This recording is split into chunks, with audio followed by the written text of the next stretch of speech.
ये संविधान ही बाबा साहब भीमराव अंबेडकर जी को मानने वालों के लिए संजीवनी है। ये संविधान ही हमारी ढाल है। संविधान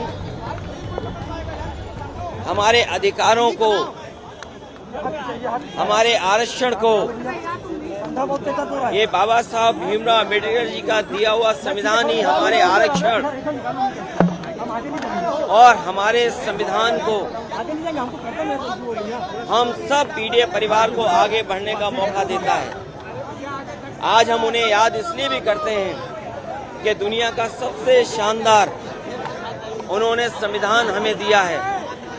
बाबा साहब भीमराव अंबेडकर जी के जीवन के बारे में जब हम लोग सुनते और पढ़ते हैं, उन्हें बचपन से ही तमाम तरह के भेदभाव का सामना करना पड़ा।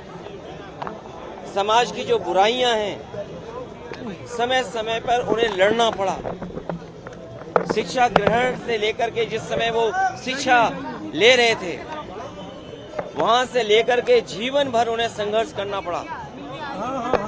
पानी से लेकर के अगर वो पानी पीना चाहते थे, समाज की वो बुराइयां थीं कि जानवर पानी पी सकते थे, लेकिन जो वंचित हैं, शोषित हैं, पीड़ित लोग हैं, बहुजन समाज के लोग पानी नहीं पी सकते थे। उन्हें समय समय पर समाज में इस कठिनाई और मुश्किलों का सामना करना पड़ा। जहां वो हमारे संविधान के शिल्पकार रहे, संविधान को निर्माता, वहीं वो अर्थशास्त्री भी थे। समाज की बुराइयों को समझने वाले, सामाजिक आंदोलन को आगे बढ़ाने वाले। इसलिए आज हम उन्हें याद करते हैं। आज सबसे जरूरी है कि संविधान से ही समाज और देश चले। इसलिए आज के दिन हम संकल्प लेते हैं सब लोग कि बाबा साहब भीमराव अंबेडकर जी का बना हुआ संविधान, उस पर चल करके संविधान को और मजबूत बनाएंगे। अगर संविधान कमजोर होता है तो हमारा लोकतंत्र कमजोर होगा। संविधान अगर हमसे छीना जाएगा तो हमारा हक अधिकार छीना जाएगा, हमारे शिक्षा का अधिकार छीनेगा, हमारे आरक्षण का अधिकार छीनेगा। बाबा साहब ने यही तो कहा था कि शिक्षा का अधिकार वो हथियार है, शिक्षा का अधिकार, जो बड़ी बड़ी लड़ाइयों को और बड़ी बड़ी बुराइयों को दूर कर सकता है। और आज भी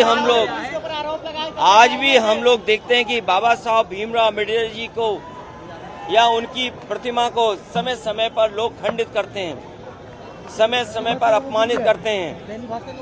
वो एक मैसेज देते हैं बाबा साहब भीमराव अंबेडकर के खिलाफ। वे वही लोग हैं जो बाबा साहब भीमराव अंबेडकर जी का न संविधान मानते हैं, न बनाए हुए संविधान में जो कानून है उसको मानते हैं, और न केवल उनकी प्रतिमा का अपमान ये लोग कर रहे हैं, बल्कि समाज के लोगों में समय समय देखा है कि उन्हें अपमानित होना पड़ा है। अगर वो शादी के कार्यक्रम करना चाहेंगे तो घोड़ी पे नहीं बैठ सकते, पानी पीना चाहेंगे तो उनके साथ व्यवहार कैसा कैसा हुआ है, उन्हें पानी भी नहीं दे सकते हैं। अगर पानी छू लिया तो उनको अपमानित होना पड़ता है। तो इसलिए ये लंबी लड़ाई है, और हमें उम्मीद है कि आज जब हम बाबा साहब भीमराव अंबेडकर जी को याद कर रहे हैं, उनके बनाए हुए संविधान और उनके दिए हुए संविधान पे हम संकल्प लेते हैं कि कितना भी जोखिम उठाना पड़े, हम सब लोग मिलकर के पीड़ित परिवार के लोग संविधान को बचाने का काम करेंगे।